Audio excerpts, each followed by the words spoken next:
Went home, dried up. Very nice. I hear. Well, I do have video. You have video. You didn't hear. I was there live in person. For those of you who do not know, which is pretty much everyone probably listening to the podcast, other than if you were here at VBS, which perhaps you were. Paul got wet. Punked the pasture is what it was. Although it wasn't a big punk. But No. There's more water than I expected, but it was fun. It's fun to do with the kids. So I got they dumped water all over my head. Right. As a end to a quite elaborate teaching on trust. Exactly. Which I trusted Emily. I'm not sure if I trusted Jamie. That was probably a good thing. Yeah. Well, that's pretty cool for a segue because we're going to trust the story. Yeah, we are. Boom. I know. And we're going to do a little bit, I guess it's a review, but we're going to do it in a different way. Okay. So this past weekend, by the way, it's good to see you. It's good to see you too. Yeah. It's been a while. Been a while, yeah. Yeah. This past Sunday, we talked about the presence of God being here, being known even in the details. Yep. Because we talked about the whole narrative, the whole story changes when we get to the middle of, towards the end of Exodus, into the beginning of Leviticus. Genesis and the whole, it's like a novel. You know, you're reading a novel, you're reading all these characters and stories, and there's action, and there's all kinds of storylines, and it's interesting, and you get the first part of Exodus, and there's this huge battle with God and Pharaoh and Shalom and Empire, and then you go right into a long chapters of instructions on how to build the tabernacle, what you're supposed to build it with. Now, in between some of these things, you have some narrative, but it gets lost in what you begin to feel like an instruction manual. And as I said on Sunday, I don't fall asleep reading instruction manuals. You know what I mean? I don't go to bed going, I'm going to read instruction manuals right now. No, you go read novels. You know, you read a story. Or I read commentaries, which is just because. I mean, it's still a story. It's still a story. Yeah, I'm a geek. But, so that's one of the reasons why it's so hard to read parts of it, because you start out with novel, story, interesting, to boring instructions. And then in Leviticus chapter 9, we finally see this worship service that takes place. And not realizing all the times that when we're in these details and planning, we don't always feel the presence of God. And it's just kind of boring. We see God in the mountaintops and, you know, the big things and the shiny stuff, but do we see God in the details? So we're going to go back through the whole story so far. We're not that far through the story yet, but it seems like we're coming up to almost a year. I know. So we might have to speed this up a little bit and see where God's been present and how people experience God's presence in the story. Yep. So I want to start out, and I don't know how far this metaphor will take us, but a painting. Because we start out in the beginning of Genesis, it feels like God is this artist, this painter, separate from creation, and creates all of this stuff. And now I think these are going to be two common themes. There's probably a third rail in there somewhere. Two common things. Is God out of creation and distant, or is God present in creation? And the argument, probably the third way, is probably, yeah, both. So we see and experience God as creator, and just elaborate story and poem about how this painter is painting this picture. Not painting God in the picture, but painting everything else. And then all of a sudden you have this real intimate creation of humanity. Mm-hmm. And we didn't do this scripture text, but the whole idea of clay and all of those things. Then you see God in the picture, in the painting, being very intimate with Adam and Eve, walking through the garden in the cool of the day, looking for Adam and Eve. So Adam and Eve, humanity is experiencing God in a very intimate way after we see God as something that's outside of creation that's creating. So God's no longer distant, and God's so present that Adam and Eve have to hide from God. This God is there, right there. And then God asks this question, which I think is an amazing question. Where are you? Not asking the question in a way where God is like, forgot where he put his pen or God's pen or something. Where are you here? Where are you spiritually? Have you left me? I know where you are. You're hiding over there in the bushes. But have you left me relationally? And that's the hard question that God asks humanity at that moment. It's like, if you're in a real good relationship with somebody and they ghost you, or they don't even ghost you, they're there, they're present, but they're not there. Like, they're not there. Yep. There's a video of me when my son was probably 2 or 3 years old. I'm watching a Texas Longhorn football game. My wife must have been videotaping it. I'm present. I'm physically there on the couch watching this game, and there's my son going, Dad, Dad, Dad, Dad, Dad, right? I'm there, but I'm not there. I'm there, but not present. So that's the where are you question that God's asking Adam and Eve, this amazing relationship that is close and present. And then we see this relationship change to where Adam and Eve have to leave this garden and go out into the world. And then there's this relationship that it doesn't stop with that generation. Mm-hmm. It continues on with Cain and Abel.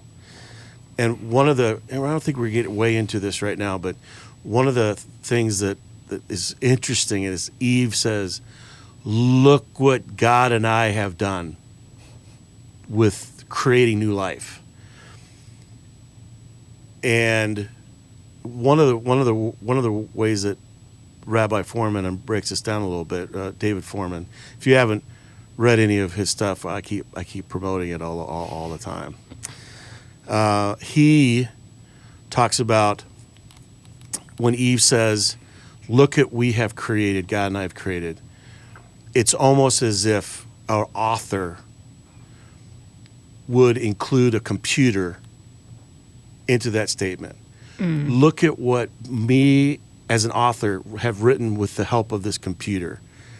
Eve is taking way more ownership over the creation, but it includes God as an instrument, So that's interesting story as well. But that's all in the Hebrew. We don't see that in English. Then Cain and Abel comes along. So you have this presence of God. People experience God's presence in a different way, no longer in this utopia world. And then Cain and Abel come along, and the very first sacrifice that's ever been given that we know of that Scripture tells us, Cain somehow has a relationship with God and says, I want to do something formal with this relationship. I'm going to bring a sacrifice. No one asked him to. No one told him to. Somehow he has a relationship with God in a way that he wants to give thanks. Well, Abel does too.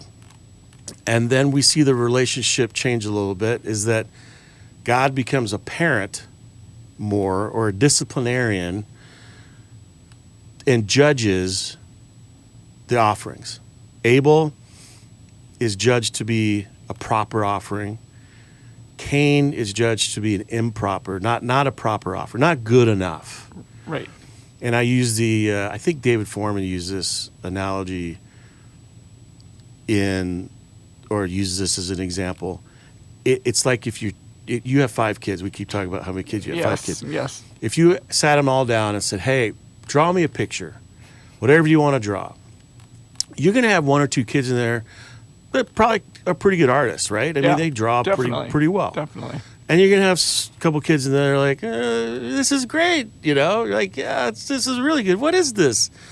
But you're not going to sit them down and go, yours isn't good enough. You're going to put them all on the fridge. And you might even love the one that's just not that great, better than all the other ones, right? I mean, but you're not going to say that. So God does this discipline thing with Cain, and that's when God becomes this prophet almost. The beast is crouching at the door. Sin is right there. It's really close. And be careful, because if you don't pay attention to that, it's going to take over. And it does, right? It does. Yep. And Cain kills Abel. And then God does something. So humanity experiences God in all these different kinds of ways. And then we have this disciplinarian kicking Cain out of community. Go find a new community.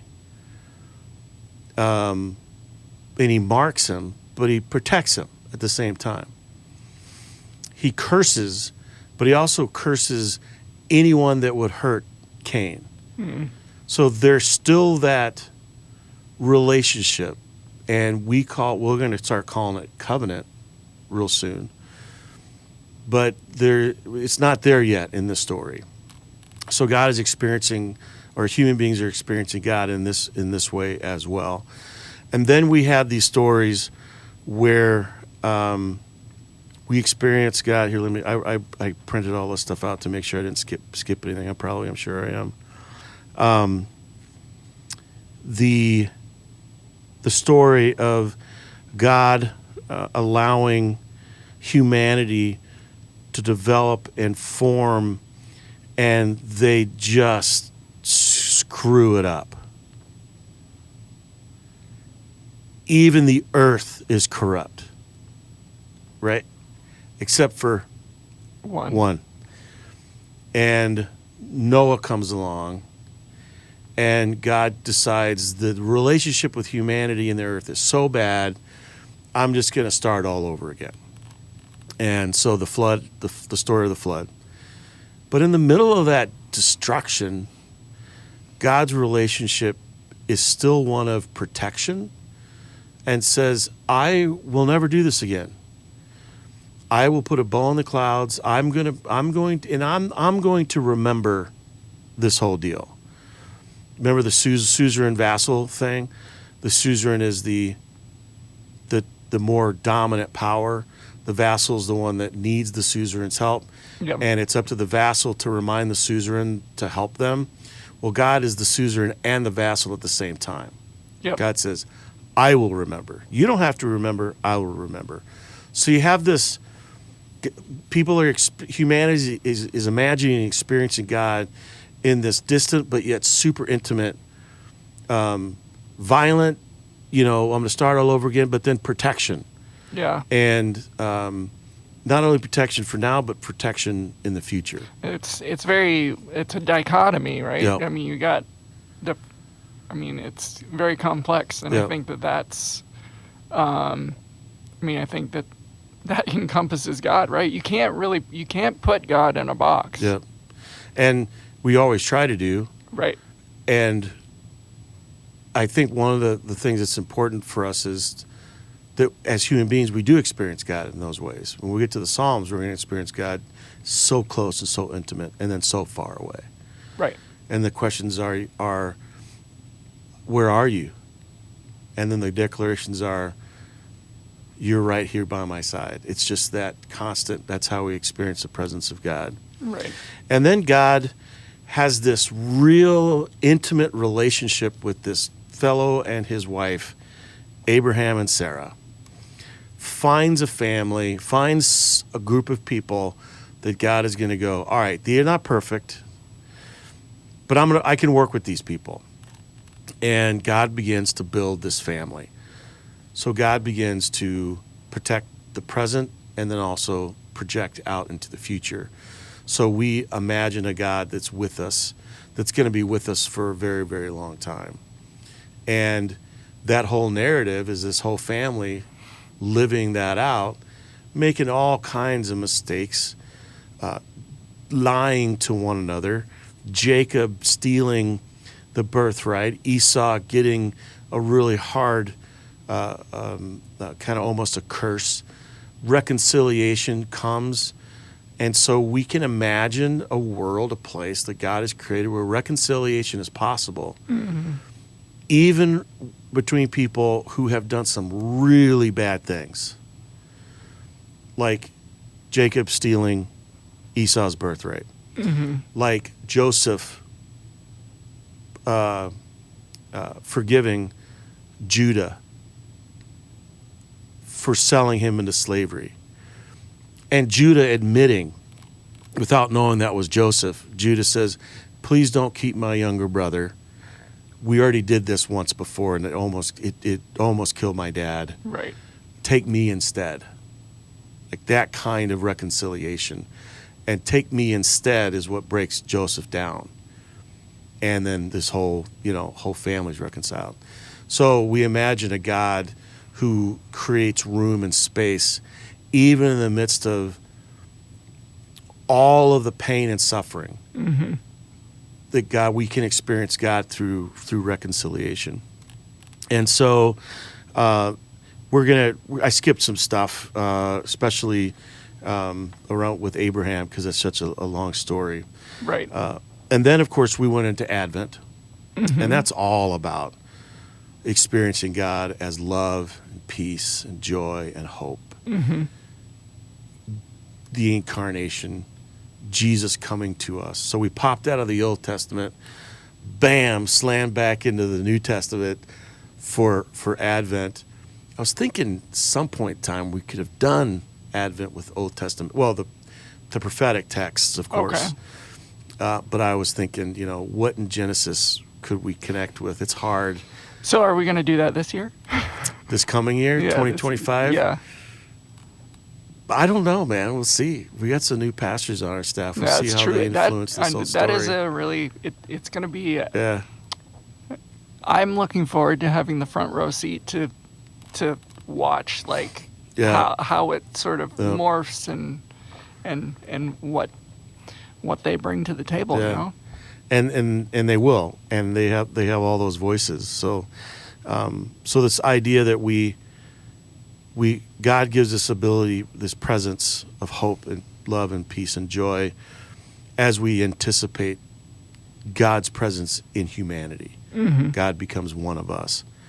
And then we jumped out of Advent series back into Genesis, where we have stories of suffering, where Hagar experiences God in a very different way, a very intimate way, almost exactly the same way that Abraham experiences God. Abraham and Hagar are really linked, and we don't necessarily see that. But their stories are very similar. And Isaac suffers the thought that he has to sacrifice his son. He takes, in that story, he takes a couple buddies. Abraham takes a couple buddies of Isaac's buddies with him on the trip. Right. Yep. The trip should take 30 minutes, and he takes 3 days. Or I think it's 3 hours, whatever it is. It's 3 days. So he is slow on the roll. Like, he is not just marching off and I'm going to go do this because I have blind faith and whatever.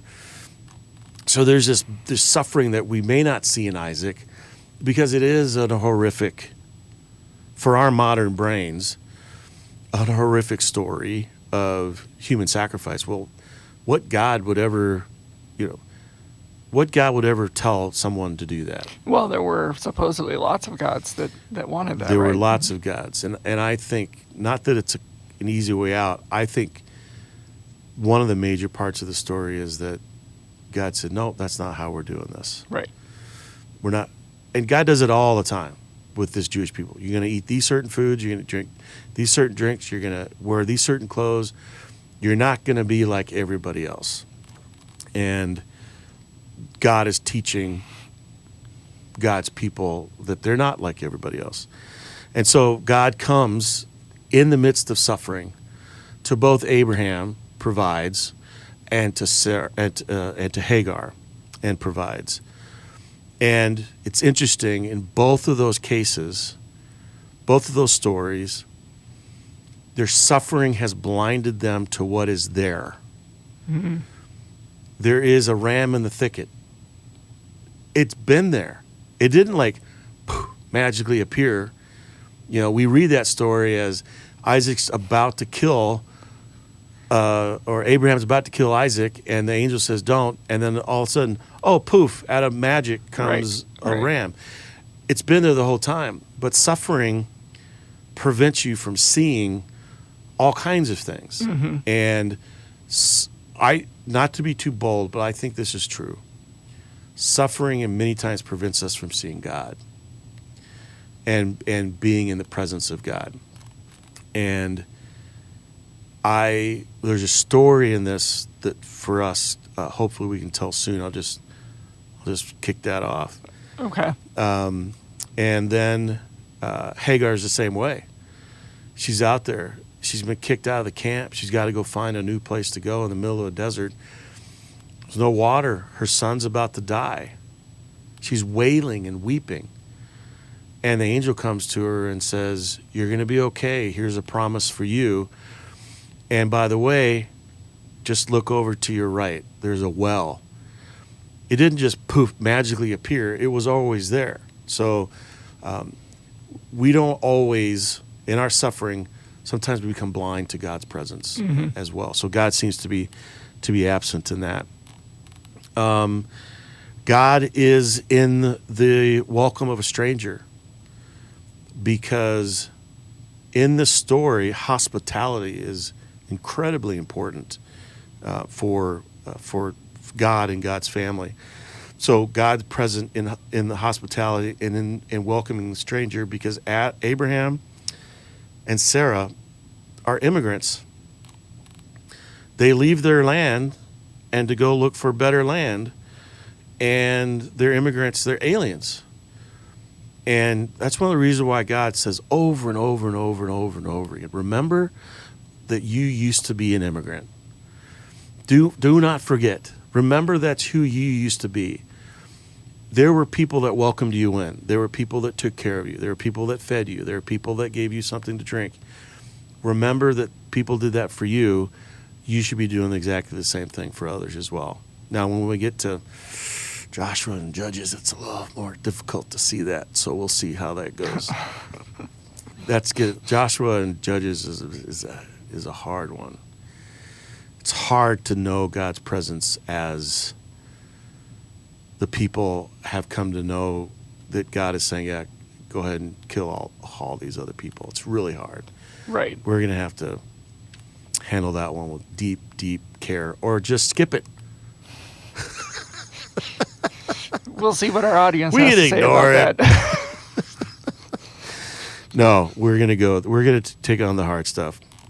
And then you have this legacy that Sarah and Milcah leave behind, that God is not just a God, that people don't experience God's presence just for them, that is going from generation to generation to generation to generation. Because by now, we are now 4 generations in, and God has continued to be felt. The presence of God has continued to be felt. And then, of course, we hear the story of Joseph and all of that as we went into the end of Genesis. And the end of Genesis is just so beautiful Everything's amazing. The Israelites have all that they need. And then we have years, hundreds of years, 200 to 400 years is kind of a range. I think a lot of people think 400 years of no story. Or the story is, where has God been? For generations, people have not felt the presence of God. God disappears, God's not felt, or that part of the story isn't told. But what happens to the people is that they become enslaved in Egypt. Again, suffering. So how do you experience God when you're being oppressed, when you're being held down and enslaved? It's interesting to me that all of these African slaves that came, not of their own free will, but came into the country we call the United States of America, somehow found the Bible and somehow all converted, not all, but many, many, many converted to experience this God of Abraham and this Moses, this Exodus, this God that's going to come save them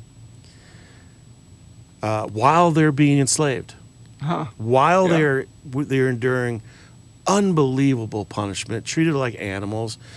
Kids are being taken from them. Families are being split apart and being sold to different people. You know, it's horrific. You know, it's horrific. But much of our spiritual music has come from those slaves that are singing in the fields. You know,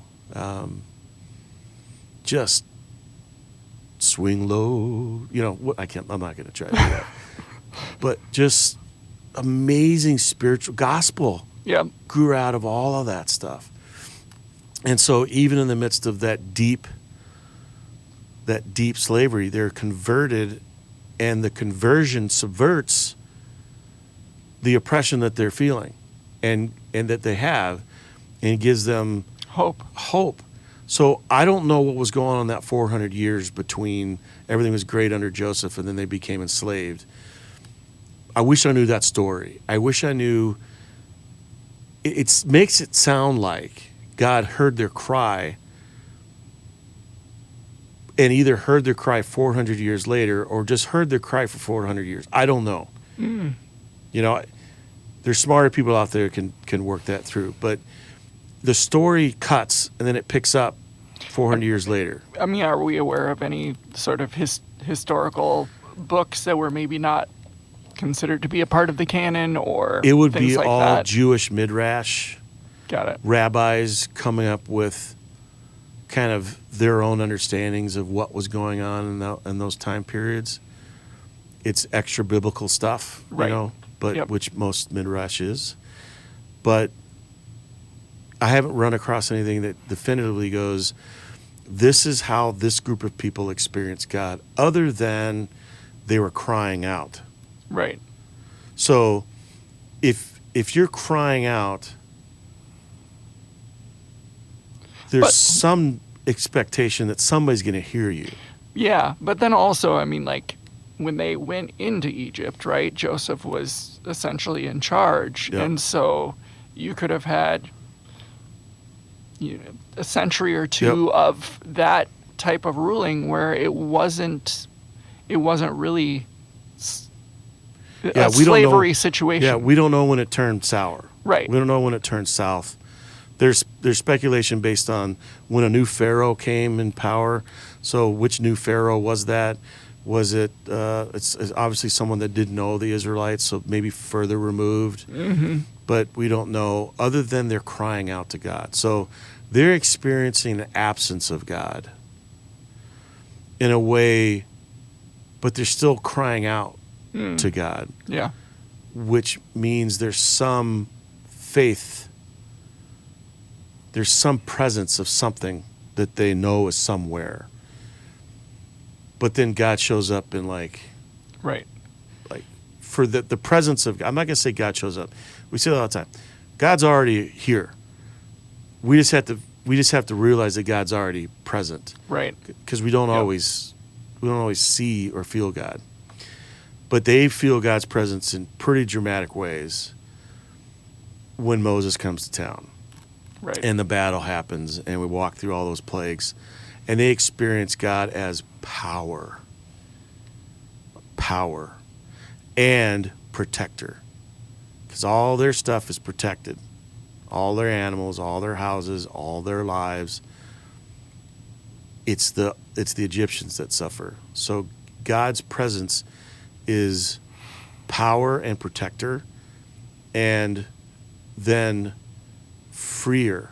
So God says, we're gonna free you. And then the relationship shifts. The presence of God is shifted to become what we've been now through the end of Exodus, through the first half of Leviticus. Institutionalized almost.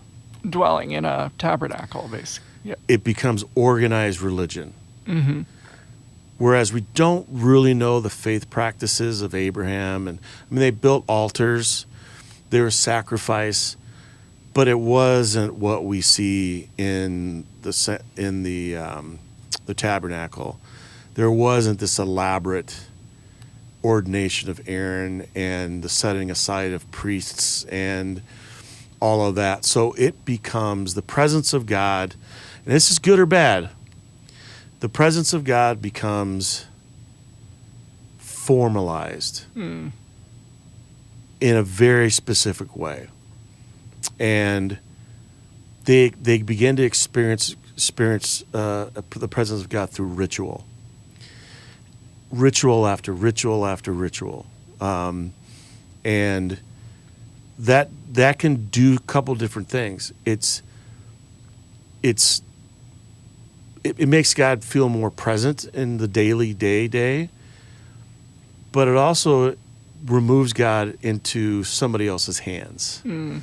So we can believe that God only exists in the sanctuary.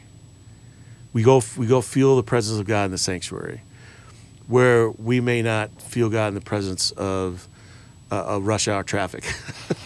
You know what I mean? So, especially with all this construction going on. Oh, yes. And so you it's good and difficult. And then we've left the mediation of that relationship, the mediation of that presence of God to a specific group of people. Right. Priests and pastors. Whenever you gather in a room of people and there needs to be a prayer. I learned this early on in my life. My dad, when he retired from the Air Force, became a pastor. We were in this small town, and whenever there's a potluck, it's a community thing. It wasn't even the church thing. Yeah. They were going to open with prayer. Reverend Dean, there are people in that circle that could pray. Yeah. Right? They experienced the presence of God through prayer and deep prayer life, who probably had great, wonderful prayers to share with everyone. But it became the institution. And we even see it even more so when we see Solomon build the temple, and this tent-dwelling nomadic God becomes stationary in a place that now people have to go to. So this God is no longer moving with the people wherever they go. God is in one spot, and once a year, you got to go see God. Now, there's local synagogues that pop up, the Pharisees, and we'll go through all that history and stuff too, right? Because when we get to the time period between the last part of the Hebrew Scriptures into when Jesus shows up on the scene, there's a lot of really cool information about what was going on, right? How did they adapt, or not adapt, but how did they enter into all these different kinds of structures with the Greeks and the Romans and all this kind of stuff, and the powers, and how that changed religion and their all life. So we're going to get into that. But you begin to experience God as more static and more in a certain place instead of experiencing God wherever we go. And we still have a little bit of that in our DNA, that we go somewhere to experience God. I believe we go somewhere to experience God in community. And I think that is a very powerful, I won't say it's more powerful than an individual prayer time, but I think it is a powerful thing for groups to gather together, to worship, to have ritual, to be in community with one another. But that's not the only place that we can experience God. And then God, in the midst of all these instructions, God is saying to them, I also want you to experience me in these sacrifices. And so when we get to the sacrifices in Leviticus, God says, first of all, God says, I'm going to call you. God says, I'm going to call you. I remember when, I'm not going to make the bishop of the St. Paul Area Synod, however many years, 13 years ago when I was ordained. I'm not going to claim that Bishop Rognus is God, so I just want to make that clear. He would be very bummed if I did that. Yep. But I remember the moment when the bishop says, I'm going to give you a call. Like, I'm going to call you and let you know what the possible future is for you as a pastor in the ELCA. And that changed something in me. Because I wasn't sure where I was going to be allowed to go. Right. Was I going to be able to stay at Prince of Peace? Was I going to have to go someplace else? Typically, that's kind of the deal. You got to go someplace else. And differing bishops have differing viewpoints and these things. So I, at one point, thought, well, I'm just going to be here for a while and, maybe find a call someplace else. But the bishop said, I'm going to call you. And I was like, oh. And that changed me on the inside. Like, oh, I'm anticipating something. And then the bishop called me. I still remember where I was. I was driving, which you're not supposed to answer your phone. Sorry. That was back before the law was changed, or they added a law. So it was fine back then. It was legal. And it changed everything. So God takes these group of people, Leviticus, Vayikri, and God called.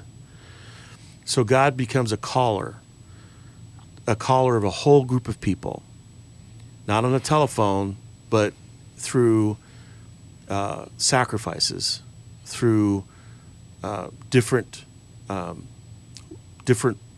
laws and rules to follow. So the 10 Commandments are not a list of rules in order to go to heaven. God is saying, I want you to feel my presence through these lists of things that help you live better with each other. Right. And if you don't steal from each other, and if you don't kill each other, and if you don't cheat, and if you don't even covet, if you honor each other, that's how I want you to feel my presence, is within each other. So we begin to see somewhat of an incarnation in Scripture. I mean, isn't that heaven here on earth? Yeah. And that's when, the whole idea of our Father who art in heaven, hallowed be thy kingdom come, thy will be done on earth as it right? is in heaven. Yep. So, and then the relationship is, I want you to worship me. I don't want you to worship anybody else. That's the God. I'm here with you.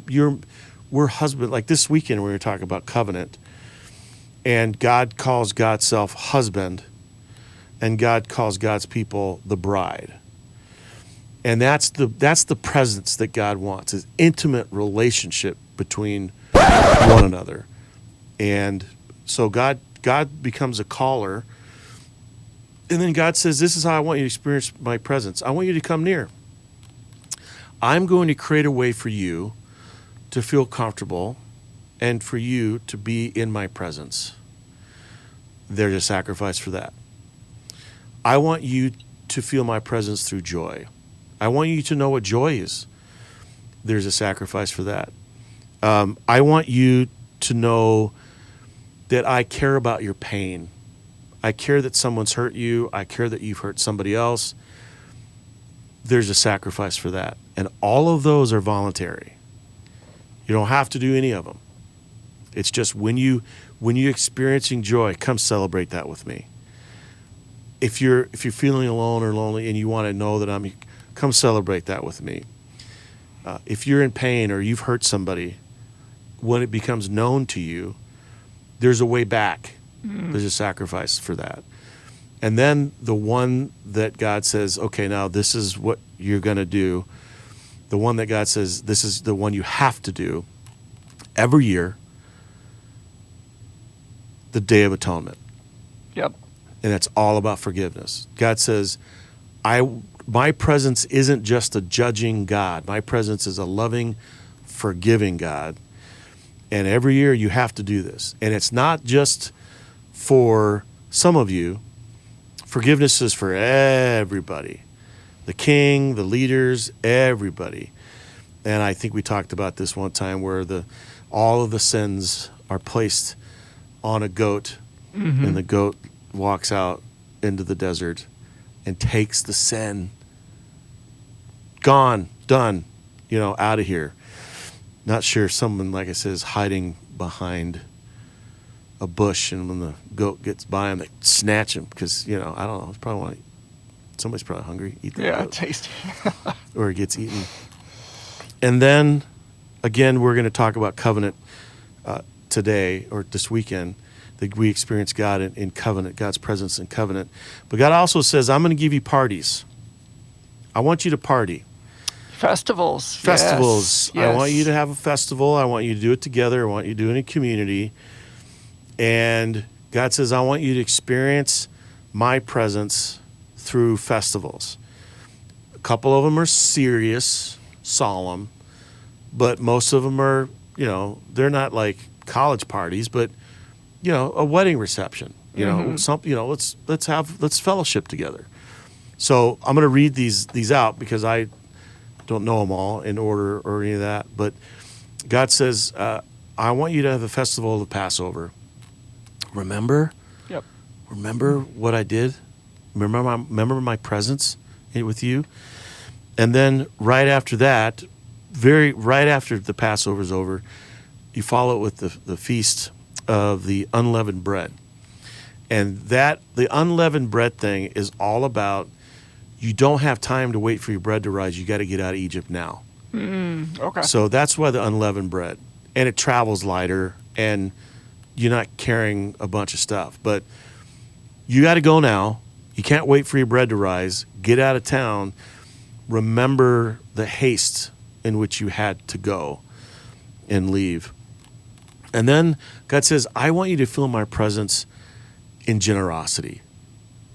So there's a festival of the first fruits. And this is around the barley harvest.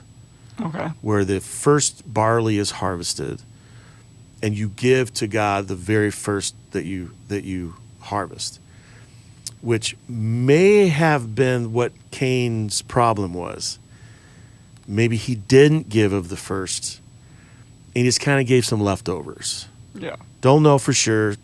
Again, some rabbi probably has a better answer.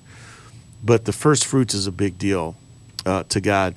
And God says, you can experience my presence in generosity. And then the feast of Pentecost. It's known in the Jewish community more like the Feast of Weeks. Okay. And it happens right after the wheat harvest. And you party. So barley is big, wheat is big. And you want to party at all those harvests. So harvest festivals, say. And it's like our state fairs are usually in the fall. Right? Or late summer. Later, after harvesting. Yep. Like the farmers can get out of the fields, a little bit and come into town and have a deep fried chocolate Snickers or something weird like that. And And then there's a solemn one, the Feast of Trumpets. And it's kind of a sounding of the trumpets, which would be a shofar. Yep. Just a solemn time, a solemn moment. Of course, we talked about the Day of Atonement. And then the Feast of the Tabernacles, also known as Feast of the Booths. Everybody comes in to Jerusalem where they're hanging out, and to remember, they all sleep in tents to remember their days in the wilderness. So it's a lot of remembering, a lot of looking back. But that's what we do, right, with festivals? Yeah. Like Christmas is looking back, and Easter is looking back, and forward. Both those. Anniversaries are looking back and forward. Birthdays are looking back and forward. Yeah. Valentine's Day and Mother's Day and Father's Day and all the fake holidays that we've created to spend money on stuff we don't need, and Halloween and blah, blah, blah. But there are a lot of then and now festivals, and the then helps us remind where we are now, helps us move into the future. So all of that to say, God's presence is felt in so many different ways, in so many different parts of the story. And they're all legit. And I think we experience God's presence in all those ways as well. And to be able to, sometimes we put these characters in the Bible on a pedestal. Mm-hmm. They're not. They're recorded in the Bible, but Moses killed somebody. God almost killed Moses. It's bad. Yeah. What Jacob's sons do to Dinah's molesters? These people are. They're walking around with knives and stuff. They're not doing it I'm going to peel an apple. They're doing some stuff. So I think we take examples from these characters as they experience the presence of God, because we experience the presence of God. And I think that's the story. I think that's how we trust the stories, that we don't need to be worse or better than Moses. We don't need to be worse or better than Abraham, who lied about his sister, and which may not have been a lie, the horizontal and the vertical. Yes. Yep. So, but that's how we kind of interpret it as. To try to get out of the Pharaoh, or the king killing him. But and the other thing that is true too is that outside of the story of Scripture, people have experienced God as well. Pastor Rory brought up one of the greatest mysteries of all time in the Scripture, Melchizedek. Mm-hmm. This is like a mystery beyond mysteries. Abraham helps out a couple kings. They win a couple battles. Out comes a king and also a priest with bread and wine. And then disappears. Then appears in Psalms, and then appears in one of Paul's letters, or Hebrews. And then Jesus is said in the line of the priest, as in the line of Melchizedek. So God's presence is being felt outside of the story that we have in our the Bible, the binders, the sheets, the pages, which is mind-blowing and pretty awesome. Mm. And if you think about it, God's not limited to this one story. No. So he's doing stories in everyone's life. So that's. Yeah, I just can't believe Pastor Rory dropped that bomb. I didn't know that, and I'm sitting there hearing it the first time. I was like, yeah. But my geek button just went my geek meter just went, pew! I was super excited. I was like, this guy's got Melchizedek going. So, well, that's what I have today. My hope is that as we continue to walk through this series, that we keep in mind that God's been present through all this stuff. Right. Even in the most boring, mundane stuff that we read in Scripture. God's in it all. So. Right.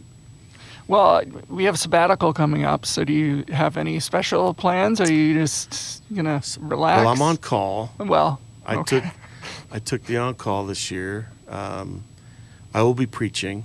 Yeah, I heard that, yeah. But we have a Baxter that has not been opened yet. It's still in its plastic cover. Oh, okay. So we're going to open that up, and we're going to get some stuff out of the house. I will try hard not to do any work, but I probably will do something. Yeah. Of course, I'll be reading lots and lots of things. And what are you doing for sabbatical? We already took our trip. We went to, a week ago, we went to Maine. Us and the 5 kids flew to Maine and did a whirlwind tour, which was a lot of fun. We're in Maine. What was the coolest moment in Maine? Oh, gosh. Top 3. Top 3. We went up, so we flew into Portland, Maine, and then we drove up and stayed on Deer Isle.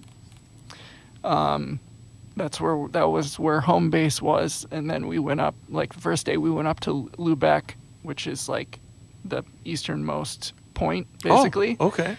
And right next to Canada, so we jumped over into Canada, which was fun. And so that's... Did you have to show your passport? Yeah, we've all gotten passports. All right. They let you in? They did, and America accepted us back. So well, that's good. That's the problem. Canada probably come on in, but getting back is like, whoa, right. no. Right. Yeah. So we went up there. So that's the 4 youngest have never been outside of the country before. So that's cool. Yeah, it was fun. My wife has some family through her mom's side, and we visited them one evening. No, that's cool. Well, we drove 1,300 miles during our time. Yeah. But inside Maine. Inside Maine. All right. Yep, all inside Maine except for So Canada. you're gonna stay around here for some. We're gonna stay around here. It's actually been a couple years since we've been around over the 4th of July. Oh, sure. So we're gonna enjoy just the we live in Richfield, and we're gonna enjoy our hang out in Richfield. The fireworks display. Oh yeah. Street dance. The That's night cool. before, so we're just gonna kind of chill and relax and festival. Yes. Feel the presence of God within your family and your community. Right. Exactly. Bring it all back circle. Right. For sure. So yeah. Well, this has been great, man. Yeah. The A team showed up again, so it's good. A team shows up every week. All right. Well, so we won't have one next week, is that right? Or is this one? Are we 1 week ahead? No, we won't have one next week. But Okay. then I assume we're recording then the Monday after sabbatical. I think. All right. And that'll be you back. It'll be me back. Yeah. And probably Darren. Probably the other A team. The other A team. Yeah. Yes. All right, sir. Okay. Well, it's been fun. Thanks. Don't forget to like and subscribe, and feel free to send any of your questions. You can send that to communications@popmn.org.